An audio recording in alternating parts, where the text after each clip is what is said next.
velocity of sound in a gaseous medium. He velocity जी आहे sound ची ती कशातली आहे gaseous medium मधली आहे. The velocity of sound in a gaseous medium depends on the physical condition. Physical म्हणजे काय? भौतिक. जी वेलोसिटी आहे साऊंडची कुठे गॅसेस मीडियम मध्ये ती कशावर डिपेंड असते कशावर अवलंबून असते तर फिजिकल कंडिशन वरती. आता फिजिकल कंडिशन म्हणजे कोणकोणते टेम्परेचर असेल टेम्परेचर मीन्स तापमान डेन्सिटी घनता of the gas and its molecular weight. मला सांगा velocity of sound in gases medium it depends on physical condition temperature density and its molecular weight. याच्यावर काय असते डिपेंड असते अवलंबून असते. ठीक आहे समजलं पहिलं पॉइंट.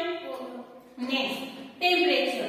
ठीक आहे the velocity of sound is directly proportional to the square root of the temperature of the medium.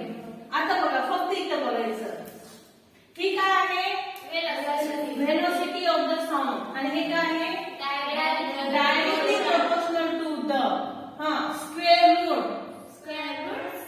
Of the temperature. झाली पण तुम्हाला डेफिनेशन. फक्त तुम्हाला काय माहित असलं पाहिजे हे माहित असलं पाहिजे. फक्त तुम्हाला हे माहित असलं पाहिजे. हे माहित असलं की तुम्हाला काय होतंय आपोआप डेफिनेशन सहज येते. बघा कसं सांगणार the velocity of sound is directly proportional to the square root of the temperature.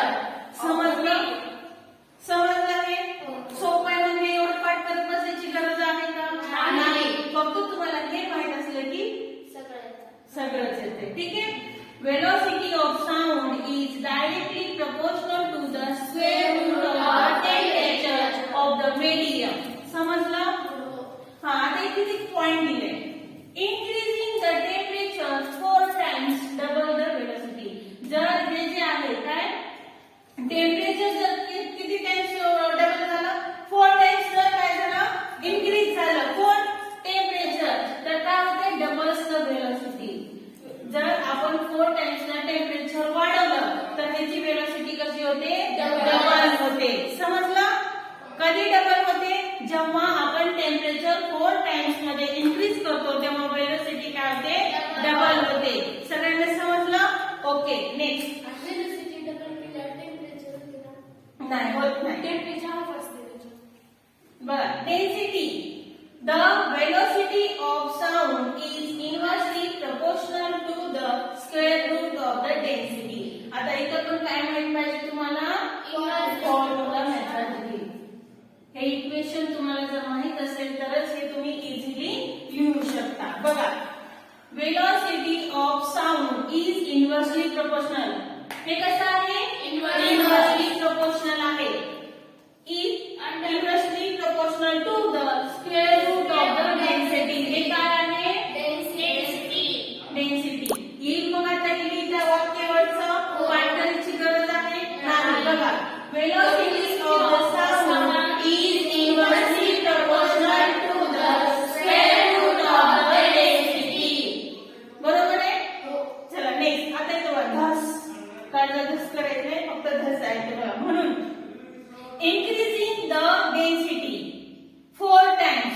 आता हे काय increasing the density 4 times म्हणजे the density 4 times increase झाली तर काय होते हे reduce the velocity half of its value.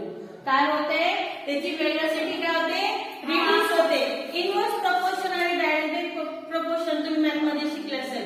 Direct proportion मध्ये काय असते एक गोष्ट वाढली तर दुसरी पण काय होते वाढते आणि इनव्हर्सली प्रोपोर्शन मध्ये काय असते एक वाढली तर दुसरी कमी होते. म्हणून इथं काय वाढले तर एक इन्क्रीज झाली तर दुसरी काय होते रिड्यूस होते. मग जर त्याची डेन्सिटी जे 4 टाइम्स इन्क्रीज झाली तर रिड्यूस काय होते हाफ ऑफ इट्स व्हॅल्यू. त्याची काय व्हॅल्यू असेल त्याच्या काय होते हाफ होते. समजलं. इथपर्यंत मला काय अडचण आहे ठीक आहे. चला नेक्स्ट. Molecular weight. आपण आता फिजिकल कंडिशन 3 बघितले. कोणकोणत्या टेम्परेचर डेन्सिटी आणि मोलिक्युलर वेट. त्याच्यापैकी आपलं कोणतं झालेलं आहे